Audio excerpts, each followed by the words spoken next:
নমস্কার, আমি বৈশাখী। শিল্প সাহিত্যবাহী বৈশাখী চ্যানেলে সকল শ্রোতা বন্ধুদের স্বাগত জানাই। আজ আপনাদের বলবো গল্প দেহের জন্য দেহ।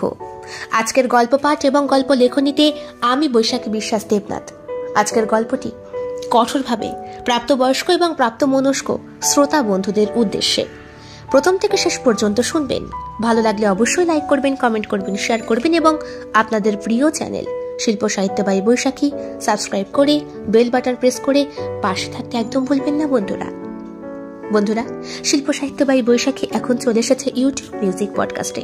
ইচ্ছে করলে আপনারা সেখান থেকেও গল্প শুনতে পারেন এবং আপনাদের ব্যক্তিগত মতামত আমার সঙ্গে শেয়ার করতে পারেন। অনিচ্ছাকৃত কারণবশত বেশ কয়েকদিন যাবৎ মেম্বারশিপে কোনো রকম গল্প আপলোড করা হচ্ছে না, তবে আশা করছি খুব শিগগিরই মেম্বাররাও শুনতে পারবেন সপ্তাহে একটি করে অতিরিক্ত ভিন্ন স্বাদের গল্প। আজ বলবো আপনাদের গল্প দেহের জন্য দেহ।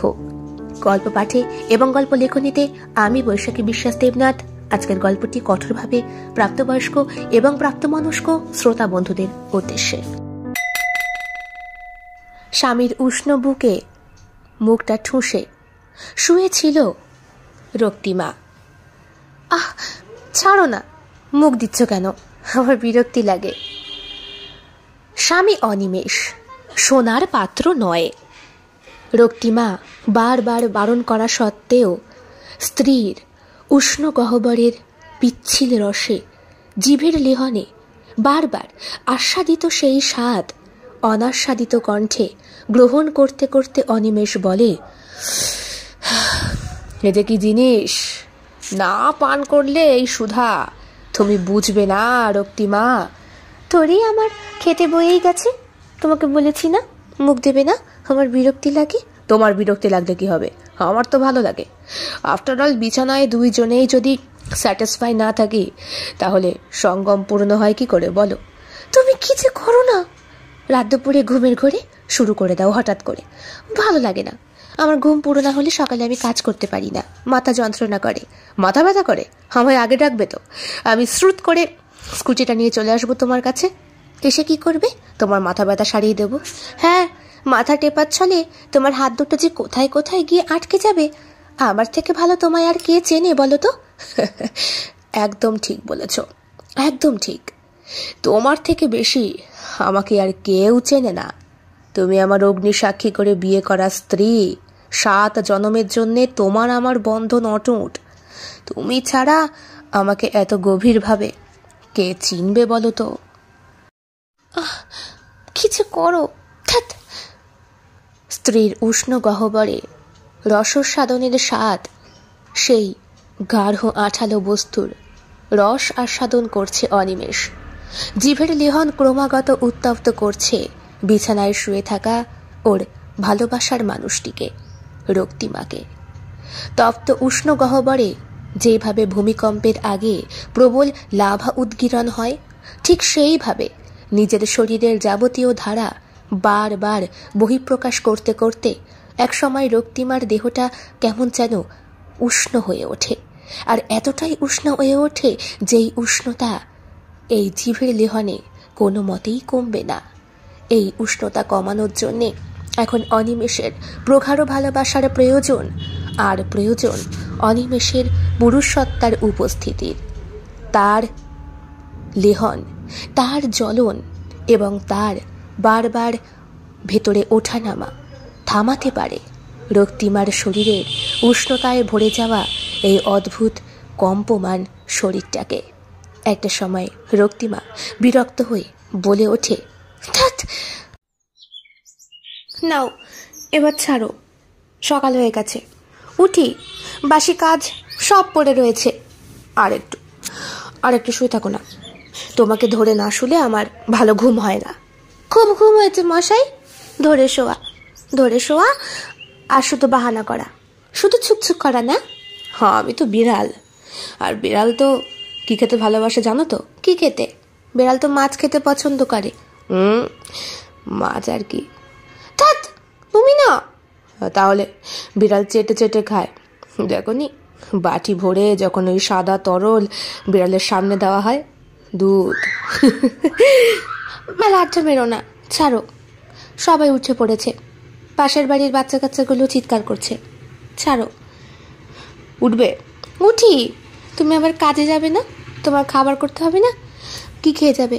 ভাত খাবে না রুটি খাবে? ওইটা খাবো। ধাত, সবসময় আড্ডা। ছাড়ো তো। বলছি, বাইকটা নিয়ে যাবে তো? হ্যাঁ, নতুন কিনলাম, তুমি কিনে দিলে। আর তোমার কিনে দেওয়া জিনিস আমি অবজ্ঞা করতে পারি? বেলা ফালতু কথা বলো না, সাবধানে কিন্তু চালাবে। বাইক বলছো কেন? বলো স্কুটি। ওই হলো, 2 চাকা তো। বাবা কি বলতেন জানো? এই বাইকের চাকা নাকি শয়তানের চাকা, অ্যাক্সিডেন্ট হয়। বাবা প্রথম দেখেই যা ভয় আমায় দেখিয়ে দিয়েছে, আমার বড্ড ভয় করছে। তুমি কিন্তু খুব সাবধানে ক্যারি করবে। ওহো, আমার হাত ভালো, আমি তো পারি। আমার বাবার তো ছিল বাইক। সবই তো ছিল, লাইসেন্সটা তো আজ পর্যন্ত করতে পারোনি। কত খরচ হবে লাইসেন্স করতে? তাও অনেক, 7-8 হাজার ধরো। আমাকে টেস্ট ড্রাইভ দিতে হবে। আমার নামে বাবার লাইসেন্সটা ট্রান্সফার করতে গেলে অনেক টাকার খরচ পড়বে। তার থেকে তো ব্যাটারি স্কুটি অনেক বেটার, তাই না? তার জন্যই তো কিনলাম। আমাকে শেখাবে তো? নিশ্চয়ই নিশ্চয়ই। কালকে তো একবার টেস্ট ড্রাইভ দিলে, কেমন লাগলো? দারুণ লেগেছে। এই জন্যই যারা নাকি নতুন নতুন মেয়েদেরকে বাইক শেখায়, তাদের চেহারাগুলো এরকম হ্যান্ডসাম প্রকৃতির হয়। যা বাবা, এটা তো আমি মাঠে মারা গেলাম। কেন? আমি আবার কি বললাম? এই শোনো শোনো, বাইকের দোকানের ওই ছেলেটাকে দেখেছিলে? চোখ দুটো কি সুন্দর, বড় বড়, টানা টানা, আর কি লম্বা। দারুণ হ্যান্ডসাম চেহারাটা ছিল কিন্তু। দূর, হ্যান্ডসাম কোথায়? এমন কি ভালো? তোমার মতো ভুঁড়ি ছিল না, পাতলা পেট। তোমার বুঝি পাতলা পেট পছন্দ? হ্যাঁ, আমার এই ভুঁড়ি ভাল লাগে না। ঠিক আছে, 3 মাস আমাকে একটু ব্যায়াম করতে দাও, এই ভুঁড়ি আমি ঝরিয়ে ফেলবো। বিয়ের পর থেকে শুনে আসছি, আজ পর্যন্ত ঝরাতে পারলে না। আচ্ছা, এবার উঠি, কথায় কথায় অনেক বেলা হয়ে গেল। সাবধানে। হ্যাঁ বাবা হ্যাঁ, ঘরে তো তুমি আর আমি, কে আছে আমাকে জ্বালাতন করার? যাও যাও, আমার একটু শুয়ে নি। তাই তো করবে, কুড়ে কোথাকার। আমি কুড়ে? তা নয় তো কি, এতগুলো দিন হয়ে গেল তোমার কাজকর্ম ঠিকঠাক হচ্ছে না। কোথায় সকাল সকাল তাড়াতাড়ি উঠবে, গিয়ে পাওয়ার লুমটা চালাবে, তা নয় বেলা গড়িয়ে 10টা বাজাচ্ছ। এভাবে চললে কি করে হবে? আমার একার উপরে প্রেশার পড়ে যায়, তুমি বোঝো না? সকালে উঠি, তাড়াহুড়ো করে টিফিন করা, রান্না তৈরি করা, তোমায় খাবার করে দেওয়া, আমার খাবার নেওয়া, সবটা গুছিয়ে সেই ট্রেনে করে কলকাতা, আবার রাত্রিবেলা 9:30টার সময় ঝুলতে ঝুলতে বাড়ি আসা। তুমি আমার কষ্টটা বোঝো না নাকি? সবই তো বুঝি, তা তুমি কেন শুধু শুধু আমার পেছনে তো খরচ করতে যাও? এই নতুন বুট, নতুন ঘড়ি, নতুন স্কুটি নাই বা দিতে? তা বললে হয়? তোমার আবদার পূরণ করার একটা কর্তব্য আছে না আমার? আমি শুধু বলেছি দুজনে মিলে একটু ভাগ করে নিলে ভালো হয় না? আমার উপরে প্রেশারটা তাহলে একটু কম পড়ে। আমারও তো ইচ্ছে করে সোনার গয়না। তোমরা মেয়ে ছেলেরা সোনার গয়না আর শাড়িতে যে কি পেয়েছো, তোমরা যেরকম নতুন মোবাইল, নতুন বাইক, নতুন টিভি, নতুন কম্পিউটার, ল্যাপটপ এইসবে পাও, আমরা ঠিক সোনার গয়নায় তাই পাই। তাছাড়া মশাই, ওইসব জিনিসগুলো কিনলে বিক্রি করলে টাকা কম পাওয়া যায়, কিন্তু সোনায় যদি আমি বেশি টাকা ইনভেস্ট করি, পরবর্তীকালে সোনার দাম অমূল্য হবে, বুঝেছো? আমি বুঝি তোমার কাছে মূল্যবান নই? 100 গুণে মূল্যবান, সব কিছুর থেকে বেশি মূল্যবান তুমি, তাই তো তোমায় এত ভালোবাসি। বলছি, আমার অ্যাকাউন্টে আর কত ব্যালেন্স পড়ে আছে গো? এই বোধহয় 25-30-এর মতো হবে মাত্র। এই মাসের স্যালারি ঢুকতে ঢুকতে সেই মাসের শেষ। চলবে তো এই মাসটা? তোমার ইনকামটা এখন প্রায় বন্ধ। আমি দেখছি, বুঝলে, এই সপ্তাহে মালিকের সাথে কথা বলবো। দেখি 7 দিনে যে আমার টানা উঠে যাচ্ছে, টানাটা জুড়ে ফেলবো। এবার ভালো করে একটুখানি কাজটা করতে হবে, তোমার উপরে খুব প্রেশার পড়ছে। ওই সপ্তাহ শেষে তোমাকে ধরে রাখো 1000-1.5 মতো দিতে পারবো। ও তো আমার একদিনের রোজগার। ঠাট্টা করছো আমাকে নিয়ে? না না, ঠাট্টা কেন করছি? ইনকামটা একটু বাড়াও, না হলে কি করে হবে বলো? অফিসে গিয়ে রোজ বসের কাছে ধ্যাতানি খেতে খেতে ক্লান্ত হয়ে গেছি।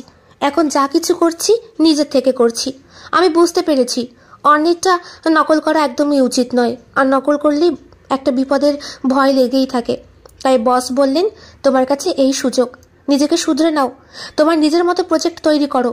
দিনে দিনে সেই প্রজেক্ট আরো বেশি উন্নত হবে। তোমার হাত তো ভালো, তাই তো তোমাকে এই ডিপার্টমেন্টে নিয়েছি। বুঝেছি, এখন তোমার দেরি হচ্ছে না?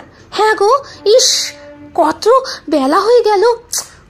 আমি আসছি বুঝলে, সাবধানে নেমো। হ্যাঁ হ্যাঁ ঠিক আছে। হ্যাঁ রে, এই জ্যাকেটটা কে দিল? কে আবার দেবে? হ্যাঁ নিঘাত তো শ্বশুর দিয়েছে। হ্যাঁ আমার মতো শ্বশুর যার আছে না, তার কপাল সোনায় সোহাগা। চল একটা সিগারেট দে। তুই তো সিগারেট খাস না, কে বলেছে? বুঝিস না বরেন, বউয়ের পেছনে ধাপ্পাবাজি, সালা 1 নম্বরের চুল্লুখোর। কি বলছিস রে অনি? ঠিকই বলছি। চল চল এনে। কি খাবি? গোড ফ্লেক? যা দিবি দে, একটা দিলেই হলো। কতদিন খাই না। আরে বাস, পকেটে মনে হচ্ছে বাইকের চাবি। বাইক না স্কুটি। কে দিল? শ্বশুর মনে হয়। আর বাড়া, যাই দেবে তাই কি শ্বশুর শ্বশুর? তোরা কি শ্বশুর ছাড়া কোনো শব্দ মুখে উচ্চারণ করতে পারিস না? কে দিয়েছে বস? কোনো নতুন চক্কর? হ্যাঁ, আমার মতো ছেলের কপালে নতুন চক্কর, নতুন মেয়ে যেন জুটবে। কত মেয়ে বসে আছে। আর চুকার সালা লেওড়া, আমার নেই টাকা, নেই চাল চুলো, কিছু নেই। বউয়ের টাকায় খাই আর পড়ে থাকি। আমার আবার গার্লফ্রেন্ড। কেন ভাই, অশান্তি হয়েছে? আরে অশান্তি হয়নি। তাহলে কি হয়েছে? রক্তিমা আমাকে চোখ বুঝে বিশ্বাস করে, আর সেখানেই হয়েছে যত জ্বালা। মাঝে মাঝে বিবেকের থেকে প্রবল দংশানি হয় রে, সহ্য করতে পারি না। কি বুঝতে পারছি না ঠিক করে বলতো। শোন বিপ্র, তোর বাবার অনেকগুলো পাওয়ারলুম আছে, প্রচুর শাড়ি তৈরি হয়। যদি 2-1টা মেশিন বন্ধ গিয়ে থাকে, তোদের ইনকামে কোনো ব্যাপার আসবে না। তার উপরে তুই একমাত্র ছেলে, তোর দিদির বিয়ে হয়ে গেছে, আর যেই ঘরে বিয়ে হয়েছে সেও তোদের থেকে হাই ফাই ফ্যামিলি। তোর দিদি খুব ভালো আছে, তোদের কোনো চিন্তা নেই রে। আর আমার অবস্থা দেখ, 2টো মেশিন বসালাম, তাও সালা চিৎকালিয়ে পড়ে থাকে বছরের অর্ধেকটা সময়। পৌষ মাস এলেই মালিকের গায়ে যেন ডেঙ্গু জ্বর চলে আসে, আর এমন জ্বরই আসে সেই জ্বর আর ছাড়তেই চায় না। সেই জ্বরের গুঁতোয় মালিক মাঝে মাঝে প্যারালাইজড হয়ে যায়, টাকা দেওয়া বন্ধ করে দেয়। কত করে বলি ধ্যাতিয়ে ধ্যাতিয়ে, এ সালা 80 টাকার মজুরি 60 টাকায় গিয়ে ঠেকায়। কাপড় বিক্রি করে আমি সালা লেবারকে দেবো, না আবার আমি নিজের জন্য রাখবো, না আবার আমি সুতো কিনবো, আমি কোথা দিয়ে কি করবো বলতো? মাথায় বুঝতে পারি না, মাথা গোলমাল খেয়ে যায়। তার উপরে সংসারের চাপ। তোর আবার সংসারের চাপ কি রে অনি? তা সংসারের চাপ নেই? মা রয়েছে, দিদি রয়েছে, মাঝে মাঝে বেড়াতে আসে। আর জামাইবাবু, তিনি আবার মাছ ছাড়া ভাত খেতে পারেন না, মাংস খুব একটা পছন্দ করেন না। তা তো দিদি তো 6 মাসে 9 মাসে একবার আসে, তাতে হ্যাঁ সে নয় খুব একটা খরচ হয় না। কিন্তু মায়ের পেছনে গুচ্ছের টাকা বেরিয়ে যাচ্ছে। সুগার, অম্বল সব রকম নিয়ে বসে আছে মা। এই তো এখন আমি কদিন হলো ভাবছি মাকে ডাক্তারটা দেখাবো। আরে ঘন ঘন গ্যাস হয়ে যাচ্ছে, যাই খায় তাতেই গ্যাস। কি দেখাবি, অ্যালোপ্যাথি নাকি হোমিওপ্যাথি? এই হোমিওপ্যাথিই দেখাবো। একটা ডাক্তারকে আমি দেখাচ্ছি, আনুলিয়ায় বসে, বেশ ভালো, আমার কাজ হয়েছে। তুই আবার কি জন্য ডাক্তার দেখালি? আর তোর মনে নেই গেলবার বাবা যখন গত হলো, সেই বছর আমার পেটে আলসার ধরা পড়লো। ও হ্যাঁ হ্যাঁ হ্যাঁ, তোকে তো রক্তিমায় ট্রিটমেন্ট করেছিল। হ্যাঁ, ও যদি আমাকে টাকা না দিত তাহলে সালা ওই যাত্রাতে ফুটুসি হয়ে যেতাম। তারপরে কি হলো? সেই ডাক্তারের ওষুধ খেয়ে রীতিমতো আমি ফিট, একদম সম্পূর্ণ সুস্থ ভাই। আরে সেক্স লাইফটা পর্যন্ত বিন্দাস চলছিল। কিরকম কিরকম? আরে একটা ট্যাবলেট দিয়েছিল রাত্রেবেলা খেয়ে ঘুমানোর জন্য।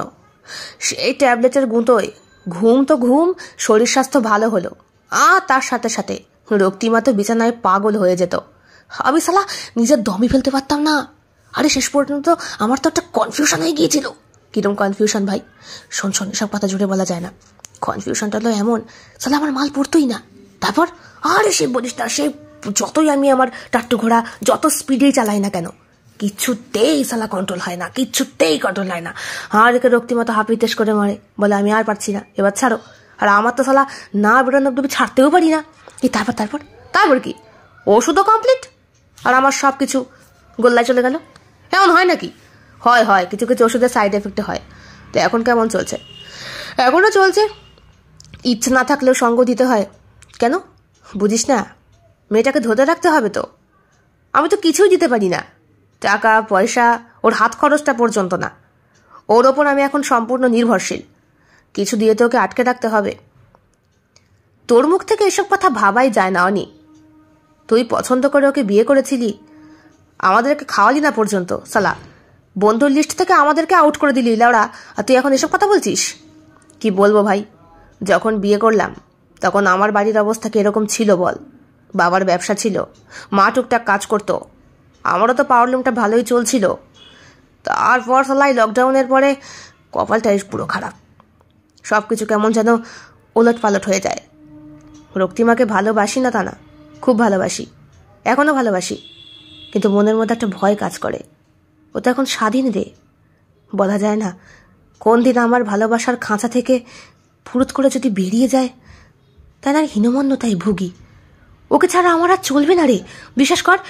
এই যে আমার হাতের ঘড়ি, পায়ের বুট, গায়ের জ্যাকেট, কলার মাফলার, আর এই যে হাতে চাবি, সবটা কিন্তু ওর, সবটা ওর টাকায়।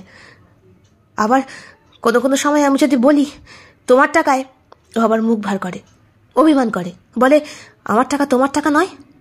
কিন্তু আমি ওকে দেখি রক্ত জল করে ইনকাম করতে, আমার খুব খারাপ লাগে রে, বিশ্বাস কর। আমি তোকে বলে বোঝাতে পারবো না। সপ্তাহ আনতে 500 টাকা যখন ওর হাতে তুলে দিই, ও গ্রহণ করে, ও কিন্তু হাসে না, ঠাট্টা করে না। কিন্তু আমি খুব ভালো করে জানি দিনান্তেও আমার থেকে 4 ডাবল ইনকাম করে। কিন্তু বুঝতে পারছি ভাই, কিন্তু তোর এই পরিস্থিতির জন্য তুই নিজে তো দায়ী নোস, দায়ী তো গোটা সমাজটাই দায়ী, তাই না? সবই তো জানিস। তা তোরা ব্যবসাপাতি এখন কেমন চলছে? আমারও একই অবস্থা, পার্টি করি বলে এখনো বেঁচে পড়তে আছি। সংসার হয়েছিলাম, একটা মোটা টাকা পেয়েছি, তাই বউ বাচ্চা নিয়ে ভালোই চলছে।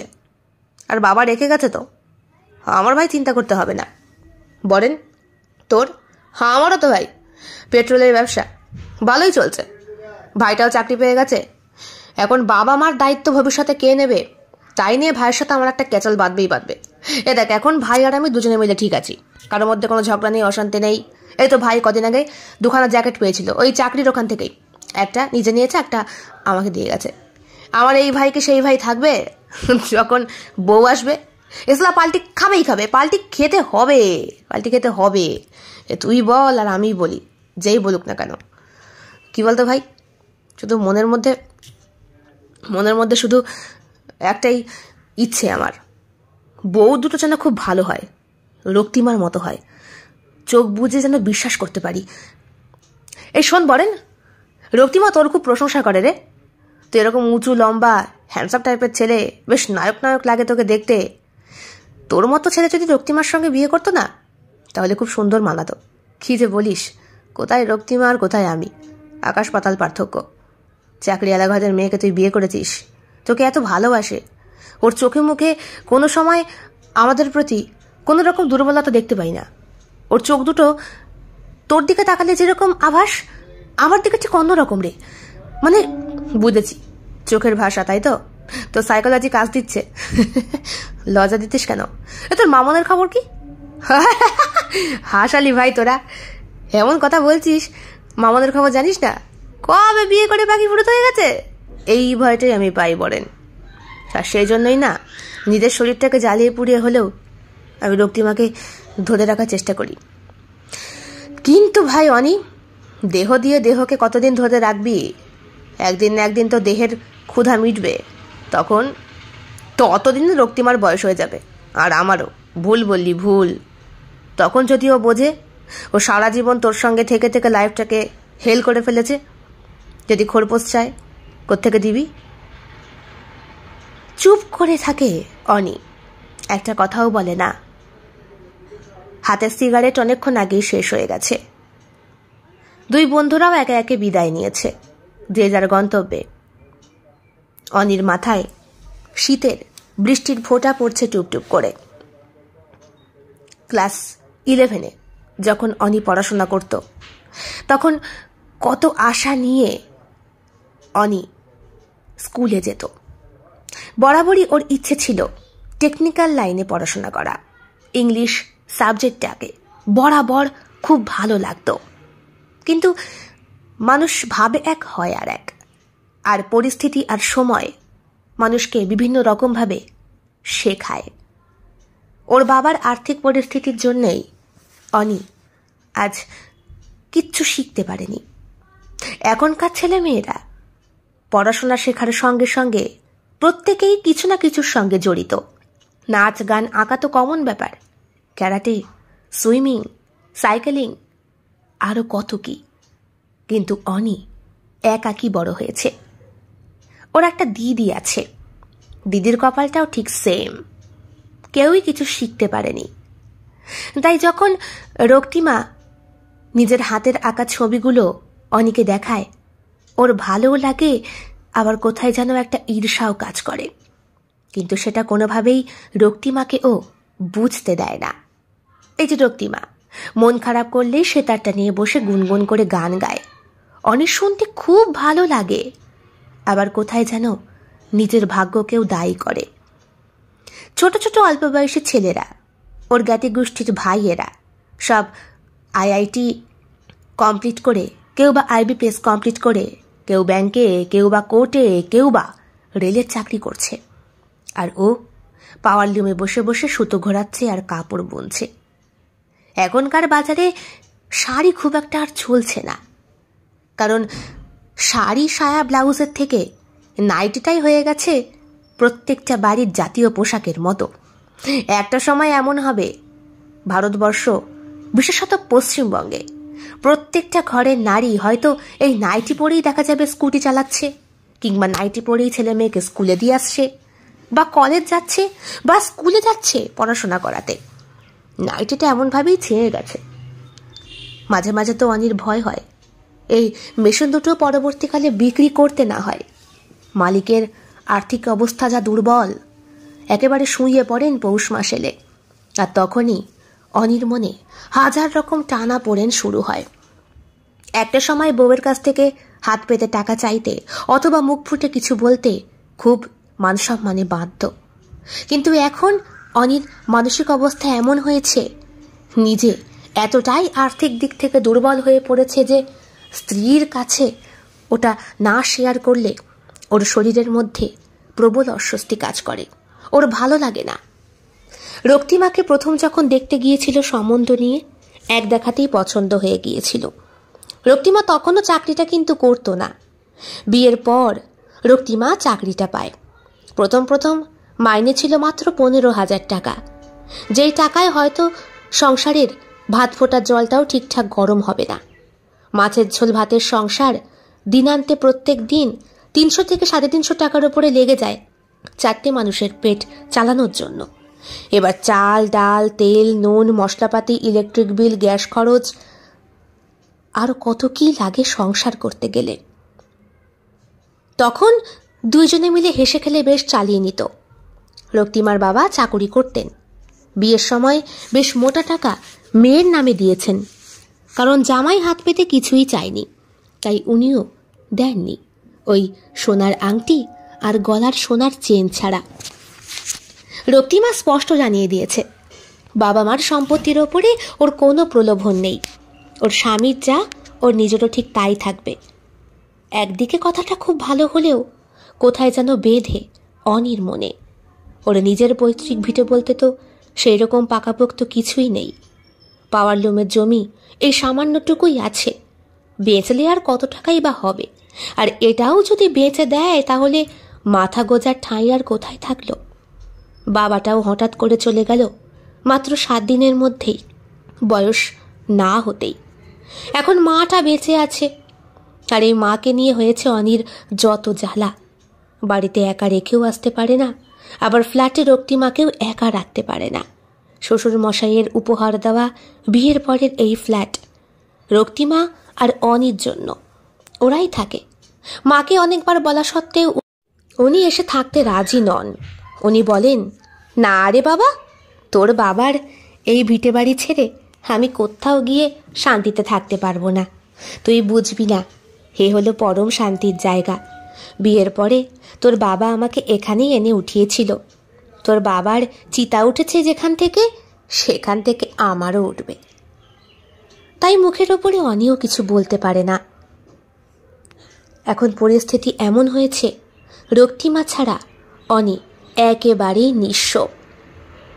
কিছুদিন আগে অনি বায়না করেছিল বউয়ের কাছে, শোনো না, বলো। আমার না খুব ইচ্ছে ছিল আমার একটা স্কুটি হবে। স্কুটি কেন? বাবার তো বাইক আছে, তুমি তো সেটাই চালাতে পারতে। না গো, আমার শরীরটা তো দেখছো তুমি, একটু রোগাটে।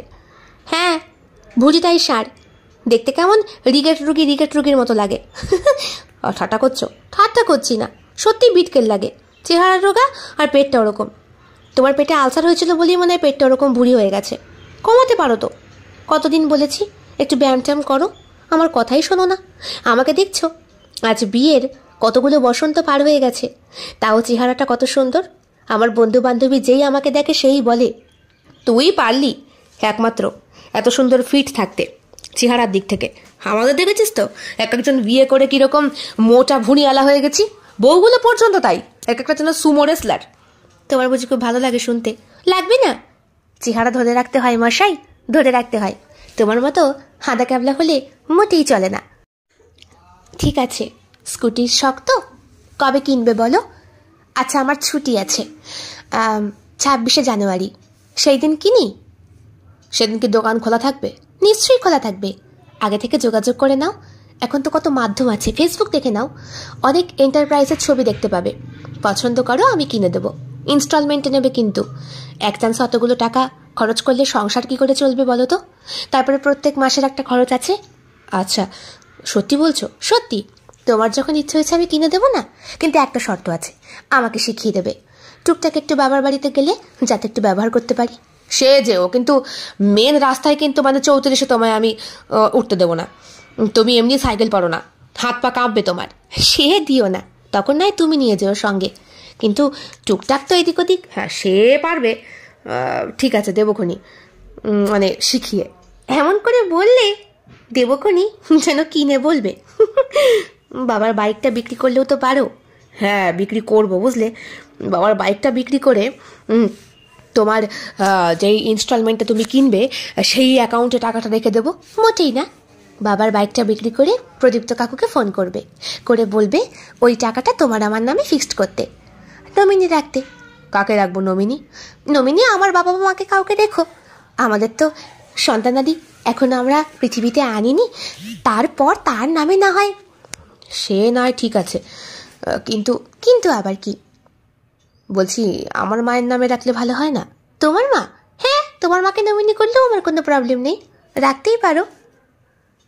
হাঁপ ছেড়ে বেঁচেছিল অনি, মনে মনে ভেবেছিল যাক, এইভাবে কিছু যদি রেখে যেতে পারি মায়ের নামে। আগন্তুক যদি কেউ চলে আসে রক্তিমার গর্ভে, না না, যতদিন না নিজের ব্যবসাপত্র ভালো হচ্ছে ততদিন রক্তিমাকে এইভাবেই ভুলিয়ে রাখতে হবে। সন্তানের নাম মুখে উচ্চারণ করা যাবে না। ও তো রাজি মা হওয়ার জন্যে, কিন্তু আমি এখনো মানসিকভাবে বাবা হওয়ার মতো পরিস্থিতিতে আসতে পারিনি। সেই কথাটা আমি কি করে বলি রক্তিমাকে? কখন থেকে ফোন করছি, ফোনটা রিসিভ করতে হয় না?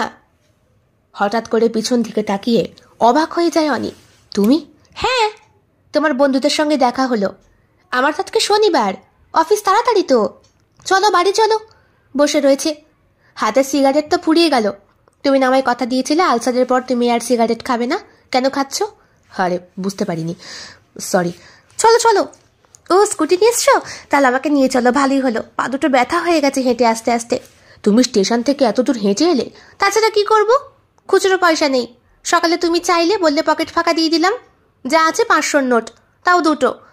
বললাম টোটোওয়ালাকে, কিছুতেই দেবে না খুচরো, বলছে আগে জিজ্ঞেস করবেন খুচরো আছে কিনা, তারপরে উঠবেন। তুমি বল এখন কি করি? চলো একসাথে বাড়ি ফিরি। বলছি আজকে হোটেল থেকে খেয়ে গেলে হয় না? তুমি তো জানো রক্তিমা, তোমার তো আবার গ্যাস হচ্ছে কদিন ধরে, বাইরের খাবারও খেতে পারছো না। বলছি ওই হোমিওপ্যাথি ডাক্তারটাকে দেখাও না, মাকেও দেখিয়ে নাও, তুমিও দেখাও, এত গ্যাস অম্বল ভালো নয়। এই আলসার থেকে উঠলে রিপোর্টগুলো মনে করে নিয়ে যাবে।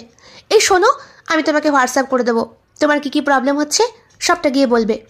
হ্যাঁ, ওই তো আমি বলে দিচ্ছি, রাত্রেবেলা ঘুম হয় না, অ্যাসিডিটি হয়, ঠিক মতো শুতে পারো না, যেদিকেই শোও না কেন শরীরের মধ্যে অস্বস্তি হয়, গাটা গুলোয়, আর যাই খাও না কেন অ্যাসিড হয়ে যাচ্ছে, শরীরের মধ্যে বিরক্তি একটা ভাব, সন্ধ্যের পর থেকে পিঠের কাছে একটা ব্যথা ওঠে, বুকে ব্যথা করে উপর হয়ে শুলে।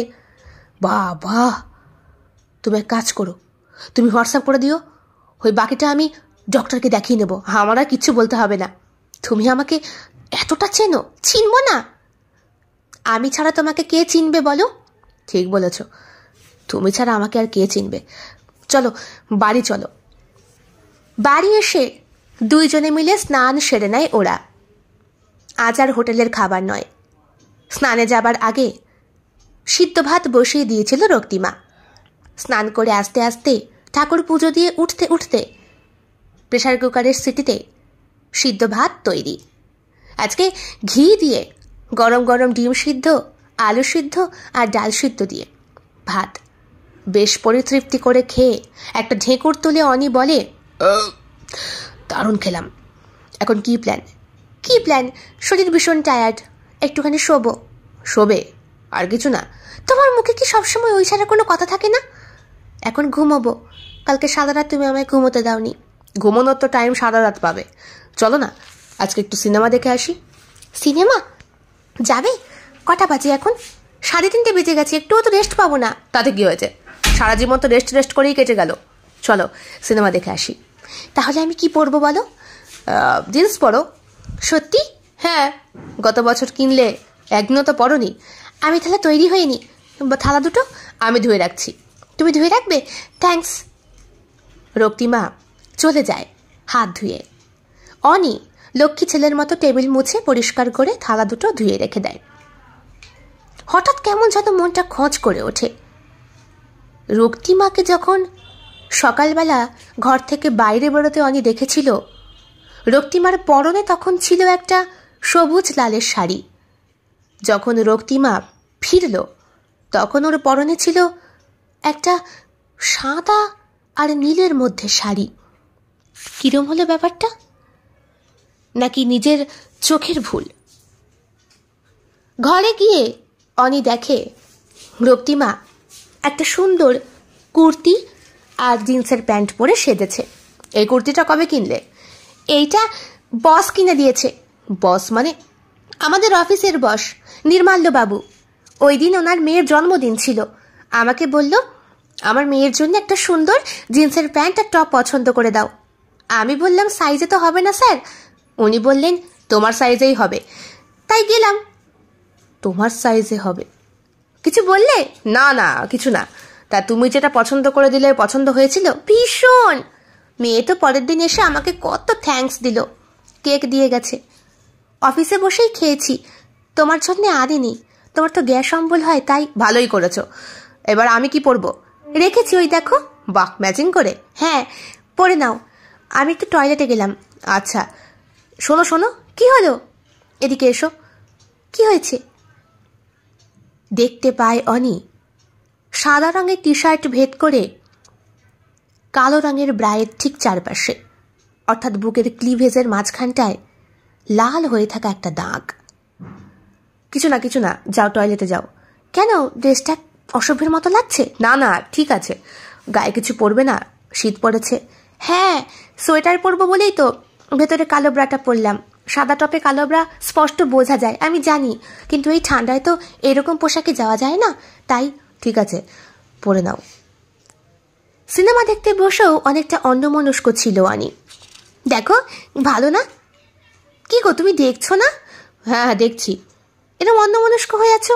না মানে মাথাটা একটু যন্ত্রণা করছে। টিপে দেবো? তাহলে বাড়ি চলো। আরে না না, টিপতে হবে না। ঠিক আছে চলো। শোনো, আজকে কিন্তু ফেরার পথে চাউমিন খেয়ে ফিরবো। ও, তোমার তো আবার? না না, গ্যাস অম্বল হবে না। চাউমিন তো আমার প্রিয় খাবার। সেই দিন বাড়ি ফেরার পথে রাত্রের বেলা আর রান্না করবে না বলে একটা বড় রেস্টুরেন্টে গিয়ে চাউমিন অর্ডার করে খেয়েছিল ঠিকই ওরা, কিন্তু অনির মনটা অন্য কোথাও পড়েছিল। রাত্রিবেলা যখন ঘুমোতে যাবে ঠিক তার আগে অনি মনের মধ্যে চেপে রাখা কথাটা বলেই ফেলল। রক্তিমা, কালকে কি আমি তোমার ওপর একটু বেশি, মানে কেন বলো তো? না মানে তোমার কি কোথাও ব্যথা লেগেছে? না তো। তাহলে এই লাল দাগটা? হো, এটা এটা মনে হয় কালকে না কবে কই মাছ রান্না করলাম না? কই মাছ তো জানোই, যে কিনে আনে তাকেও চিনে রাখে, যে কাটে তাকেও চিনে রাখে, যে রান্না করে তাকেও চিনে রাখে। কই মাছ ফুটন্ত তেলে দেওয়ার পরেও লাফিয়ে ওঠে। মাছটা ছিটকে উঠেছিল, তখনই বোধহয় তেলটা এখানে ছিটকে। তাও তো কাল পরশু নাকি মাসখানেক আগের কথা। ঘাটা তো শুকিয়েও গেছে না? আমার মনেই নেই। তুমি দেখে রেখেছো? বাবা, তুমি এত ভালোবাসো? না মানে তোমার ব্যথা নেই? না না, ব্যথা থাকবে কেন, দাগটা হয়ে আছে, মিলিয়ে যাবে হয়তো। হ্যাঁ হ্যাঁ, মনে পড়ছে, ফুটন্ত তেলেই হবে বুঝলে। আচ্ছা, আমি একটু টয়লেটে যাই। এই তো টয়লেট থেকে এলে। না মানে শোয়ার আগে তো আমার বারবার টয়লেটে যেতে হয়, তুমি তো জানো। আচ্ছা যাও, ঠিক আছে। যতবারই রক্তিমা টয়লেটে যাচ্ছে ততবারই মনের ভেতরটা কেমন যেন তোলপাড় হয়ে যাচ্ছে অনির। এমন লাগছে কেন? যেই রক্তিমাকে ও চেনে, এ তো সেই রক্তিমা, সেই রক্তিমা যে ওকে এত ভালোবাসে, না চাইতেই এত কিছু দেয়, কখনো নিজেকে নিয়ে বড়াই করে না। সেই রক্তিমা কি ওর থেকে দূরে চলে যাচ্ছে? রাত্রে মাথার যন্ত্রণা বলেই কাটিয়ে দিল অনি। রক্তিমা কোনোদিনই চাহিদা প্রবৃত্তির কথা মুখ ফুটে বলতে পারে না, ওর লজ্জা লাগে, আর সেটা খুব ভালো করেই জানে অনি। জানা সত্ত্বেও আজকে রক্তিমাকে বলল, আজ খুব শরীরটা খারাপ লাগছে গো, ঘুমো, মাথা টিপে দেবো? না না, টিপতে হবে না, তোমার শরীরটাও ভালো নেই, ঘুমিয়ে পড়ো বুঝলে। ঠিক আছে, ঘুমিয়ে পড়ো, গুড নাইট। পরের দিন সকালবেলা উঠেও মনটাকে কিছুতেই শান্ত করতে পারছে না অনি। ওর মনের ভেতরে সন্দেহ দানা বেঁধেছে, আর যেখানে সন্দেহ থাকে সেইখানে সম্পর্কে টানাপোড়েন তো আসবেই। কি ব্যাপার বলো তো, তোমাকে এরকম অন্যমনস্ক কেন দেখাচ্ছে? ভাত তো ঠান্ডা জল হয়ে গেল, টিফিন দিয়ে দিয়েছি, রুটি দিয়েছি আজকে বুঝলে, আর আমিও নিয়ে যাচ্ছি। আজ আমার ফিরতে একটু দেরি হবে। আজ তো সানডে না, হোক সানডে, আজকে বসের বাড়ি যাব, একটা জরুরি মিটিং আছে। সানডে বলেই আমাদের সব অফিসের ক্লায়েন্টদের নিয়ে করেছে। সোমবার থেকে তো আবার খুব ব্যস্ততা, আর কিছু প্রজেক্ট জমা দেওয়ার আছে আমার। আসি বুঝলে। তোমার শাড়িটা, ও হ্যাঁ তোমাকে বলা হয়নি, কালকে যে শাড়িটা পরে গিয়েছিলাম, আর বলো না, আমাদের অফিসের কাকলিদির কি পছন্দই না হলো। আমাকে জোর করে শপিং মলে নিয়ে গিয়ে নতুন শাড়ি কিনে দিল, আর ওই শাড়িটা নিজে নিয়ে নিল। তুমি দিয়ে দিলে? না দেওয়ার কি আছে, 350 টাকা দামের একটা সিনথেটিক শাড়ি। আর আমাকে বিনিময়ে কি দিল জানো? কি দিল? 750 টাকা দামের এই শিফন শাড়িটা। বাহ, তোমার তো বেশ লাভই হয়ে গেল। হ্যাঁ সত্যিই তাই। আসি, সাবধানে যেও তুমি, আর সাবধানে কিন্তু চালিও স্কুটিটা। ঠিক আছে। সেই দিন রাত্রেবেলা যখন রক্তিমা বাড়ি ফিরে আসে, তখন আবার লক্ষ্য করে অনি, আজকে রক্তিমার ঠিক ঘাড়ের কাছটা, মানে চুলের গোছা সরানোর পরে ব্লাউজের যে অংশটা বেরিয়ে থাকে ঘাড়ের কাছে, সেইখানে একটা লাল দাগ। কিছুতেই অনি মনে করতে পারে না এই দাগটা কি তেল ছিটকে হতে পারে, নাকি কোনো কিছুর আঘাতে হতে পারে, নাকি দাঁতের তীব্র দংশনে হতে পারে। গভীর রাত্রে বারান্দায় দাঁড়িয়ে আজ বহুদিন পর সিগারেট টানছে অনি। একটা সিগারেটের প্যাকেট লুকোনোই থাকে সবসময় ড্রয়ারের গোপন কক্ষে। রক্তিমার সময় কোথায় ওই সব দেখার? ঘরে এসে কাজকর্ম সেরে মেয়েটার ঠিকমতো নিঃশ্বাস নেওয়ারই সময় হয় না, তার উপরে সংসারের পুরো দায়িত্বটা। হঠাৎ রাত্রেবেলা একটা SMS আসে, আর SMSটা দেখেই গাটা কেমন যেন গুলিয়ে ওঠে অনির।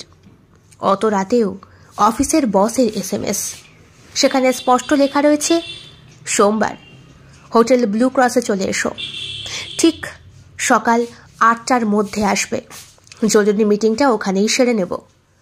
সেখানে রক্তিমার কি উত্তর দেওয়া উচিত এই গভীর রাত্রে, যখন ঘড়িতে বাজে প্রায় 1:30? অনি সেখানে টাইপ করে লিখে দেয়, ওকে স্যার, আমি চলে আসব। পরের দিন সকালে উঠে রক্তিমা যখন ওর মোবাইলটা চেক করে আর এইরকম একটা হোয়াটসঅ্যাপ দেখতে পায়, বিব্রত হয়ে বলে, তুমি উত্তর দিয়ে দিয়েছিলে বুঝি? হ্যাঁ, আমি শুধু ভাবছি এত রাতে তোমার বস আসলে কি বলো তো, নতুন একজনকে জয়েনিং করার ব্যাপারে স্যারের সঙ্গে আমার একটু কথা বলার আছে। তোমার সাথে মানে? হ্যাঁ, আমি তো ডিপার্টমেন্টে আছি, তার কাজ সম্পর্কে, তার আইডিয়া সম্পর্কে আমি একটু বেশি জানি, তাই পার্সোনাল মিটিংটা আমার সাথেই হবে। 8টার মধ্যে যেতে বলেছে। তুমি আমাকে আগে ডাকতে পারতে, অলরেডি 7টা বেজে গেছে, এখন আমি কখন রান্না করব? আজ কিছু রান্না করতে হবে না, আমি আমার মতো কিছু ফুটিয়ে খেয়ে নেবো, তুমি বাইরে থেকে খেয়ে নিও। তাই বলছো? তোমার অ্যাসিডিটি হবে না? কিচ্ছু হবে না, আমি আজকে ডাক্তার দেখাতেও যাব মাকে নিয়ে, আমিও বেরোবো সকাল সকাল। ও তাহলে ডুপ্লিকেট চাবি নিয়ে যেও, আমি নিয়ে গেলাম। আমি তৈরি হইনি বুঝলে, তাড়াতাড়ি আসছি। হ্যাঁ হ্যাঁ, সাবধানে যেও। বাইকটা নিয়ে বেরিয়ে যায় অনি ঠিক রক্তিমা বেরোনোর মিনিট 5 পর। ও খুব ভালো করেই জানে রক্তিমা এখন একটা ট্যাক্সি ধরবে এবং সেই ট্যাক্সি ধরেই চলে যাবে সোজা ওর অফিসের বসের সেই গোপন হোটেলের রুমে। নিজের সন্দেহটাকে ঠিকভাবে প্রমাণ করার জন্য রক্তিমাকে অনুসরণ করতে করতে যখন ওর বাইকটা গিয়ে দাঁড়ায়, দেখতে পায় রক্তিমা নামছে ব্লু ক্রসের সামনে। গাড়ি ভাড়া মিটিয়ে সহাস্য বদনে রক্তিমা ঢুকে গেল হোটেলে। সেখানে গিয়ে রিসেপশনিস্টকে জিজ্ঞেস করে পৌঁছে গেল, আর ওর পেছন পেছনে গিয়ে হাজির হয়েছিল অনি। বলছি মিস রক্তিমা যেই রুমে গেলেন। এক্সকিউজ মি স্যার, আপনি? আমি ওর হাজব্যান্ড। Okay sir. একটা চাবি ধরিয়ে দিল মেয়েটি, যদিও এটা উচিত নয়, হয়তো হাজব্যান্ড বলেই সম্ভব। সেই ঘরে গিয়ে বাইরে দাঁড়িয়ে থেকে অনি শুনতে পায় ভেতরে ভীষণ হাসাহাসি হচ্ছে, নিঃশ্বাসের ওঠানামা হচ্ছে। বয়স্ক স্যার কত কি বলছেন আর রক্তিমা বলছে, কিছু করেন না, তাড়াতাড়ি আপনিও পারেন। রক্তিমা এতটা হাসে আর এতটা লজ্জা পায় ঠিক কোন সময় অনির থেকে ভালো করে কেউ জানে না। রাত্রেবেলা রক্তিমা যখন বাড়ি ফিরে, অনি তখন মাথায় চরম রাগ উঠে আছে। রক্তিমা কিছু বলতে যাওয়ার আগেই হাতে নিয়ে রাখা সিগারেটটা রক্তিমার জিভের মধ্যে স্পর্শ করে ধরে অনি। রক্তিমা চিৎকার করে ওঠে, আর চিৎকার করার সঙ্গে সঙ্গেই দুটো হাত রক্তিমার গলাকে আষ্টে পৃষ্ঠে চেপে বসে। অনেকক্ষণ ছটপটানোর পর রক্তিমার দেহটা শিথিল হয়ে পড়ে যায় মেঝের মধ্যে। পরের দিন অনি নিজে গিয়ে স্যালেন্ডার করে পুলিশের কাছে। আমি খুন করেছি স্যার আমার স্ত্রীকে, আপনি আমাকে যা শাস্তি দেবেন মাথা পেতে নেব। হোয়াট? এই কে আছিস? গাড়ি বার কর। আর ওনাকে আমাকে কাস্টাডিটা নিয়ে দিন স্যার, আমাকে নিয়ে চলুন আমার ফ্ল্যাটে, ওখানে আমার স্ত্রীর ডেড বডি পড়ে রয়েছে। এই পৃথিবীতে আমার কোনো মোহমায়া নেই স্যার। আপনার কি মাথা খারাপ নাকি? কি বলছেন? ঠিকই বলছি স্যার, কোনো মোহমায়া নেই, নিয়ে চলুন। পুলিশ প্রথমে ভেবেছিল অনির মনে হয় মাথাটা খারাপ হয়ে গেছে। এরপর বেলা বাড়ার সাথে সাথেই অনির বন্ধু বান্ধবরা সবাই মিলে, এমনকি অফিসের বস পর্যন্ত যখন পুলিশ স্টেশনে এসে উপস্থিত হয়, বাড়ির কাজের মেয়েটা দেখতে পেয়েছিল রক্তিমার দেহটাকে। রক্তিমা যেই ফ্ল্যাটে থাকতো তার সামনেই থাকতো রুক্মিণীদি, একজন স্কুল শিক্ষিকা। ওনার ফ্ল্যাটে কাজ করত কাজলদি। মাঝে মাঝেই এসে রক্তিমার সঙ্গে গল্প করে যেত। সেই দিন অনির ফ্ল্যাটের ঘরটা খোলা দেখেই কথা বলতে গিয়ে আবিষ্কার করেছে রক্তিমার পড়ে থাকা নিথর দেহটা। ওরই চিৎকার চেঁচামেচিতে 5 কান হয়ে যায়, আর এইভাবে খবরটাও ছড়িয়ে যায় বরেন আর অনুপমের কানে। অফিসের বস থেকে শুরু করে সমস্ত ক্লায়েন্ট এখন উপস্থিত, আর সামনে বসে রয়েছে পুলিশ আধিকারিক কর্তা, আর হাতে হ্যান্ডকাপ পরে বসে রয়েছে অনি। চোখ থেকে টপটপ করে জল পড়ছে। বস বললেন, এটা কি করে পসিবল হলো স্যার? কালকেও রক্তিমা আমার সঙ্গে অফিসে দেখা করেছে, কথা হয়েছে। আমাদের অফিসে একজন নতুন বয়কে নেওয়ার উদ্দেশ্য ছিল, নতুন একজন ক্লায়েন্ট। রক্তিমার সঙ্গে সহ ডিপার্টমেন্টেই কাজ করত, শিক্ষাগত যোগ্যতা একই, শুধুমাত্র অভিজ্ঞতাটা কম। আর সে আর কেউ নয়, সেটা রক্তিমার হাজব্যান্ড অনি। রক্তিমা অনিকে ভীষণ ভালোবাসত। অনি আজ প্রায় বছর 3-4 হয়ে গেছে, আর্থিক দিক থেকে অনেকটা সংকটে ভুগছে। রক্তিমার থেকে হাত পেতে টাকা চাইতে ওর খুব লজ্জা করে। রক্তিমা সেটা ফিল করতো প্রত্যেক পদে পদে। আমরা ইভেন অফিসের প্রত্যেকটা ক্লায়েন্ট জানে রক্তিমা কত ভালোবাসত অনিকে, তাই অনির সমস্ত চাহিদা পূরণ করত কোনো রকম অহংকার না দেখিয়ে। সেই মেয়েটাকে অনি নিজের হাতে খুন করলো, জাস্ট এটা জাস্ট এটা ভাবতে পারছি না স্যার, ইম্পসিবল আমাদের কাছে। আপনি কিছু বলবেন? আমি তো বললাম স্যার, আমার স্ত্রীর খুনি আততায়ী আমি নিজে ওকে খুন করেছি স্যার। আমি নিজে ওকে খুন করেছি। দেহ দিয়ে দেহ পাওয়া যায় স্যার, মন পাওয়া যায় না। আমি পারিনি, আমি শুধু দেহই পেরেছি দিতে। রক্তিমাকে মন আমি দিতে পারিনি স্যার, মন দিতে পারিনি। রক্তিমা আমায় সবসময় বলতো, আমি আবার তোমাকে চিনব না? আমি তোমাকে খুব ভালো করে চিনি, আমি তোমার সবটা চিনি। কিন্তু রক্তিমা কোথায় আর আমাকে চিনতে পারলো? আমাকে চিনতে পারেনি স্যার, ও আমায় চিনতে পারলো না। আমি শুধু দেহের জন্য দেহই দিয়ে গেলাম স্যার। রক্তিমা আমাকে যতটা বিশ্বাস করত, মন দিয়ে ভালোবাসত, তার শিখিয়ে আনাও আমি ওকে দিতে পারলাম না, মনটাও দিতে পারলাম না।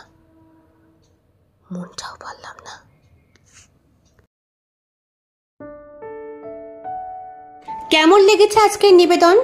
কমেন্ট বক্সে কমেন্ট করতে কেউ ভুলবেন না। আর ভালো লেগে থাকলে অবশ্যই লাইক করবেন, শেয়ার করবেন এবং আপনাদের প্রিয় চ্যানেল শিল্প সাহিত্য বাই বৈশাখী সাবস্ক্রাইব করে অবশ্যই পাশে থাকবেন। দেখা হবে অন্য আরো একটি ভিন্ন স্বাদের গল্পের সঙ্গে খুব শিগগিরই। বন্ধুরা, বেল বাটন প্রেস করতে কিন্তু একদম ভুলবেন না, নতুন গল্পের নোটিফিকেশন চট জলদি পেয়ে যাবার জন্যে। দেখা হবে খুব শিগগিরই আরো নতুন একটি ভিন্ন স্বাদের গল্পের সঙ্গে। সবাই খুব ভালো থাকবেন, সুস্থ থাকবেন এবং শরীরের যত্ন নেবেন। বিদায়।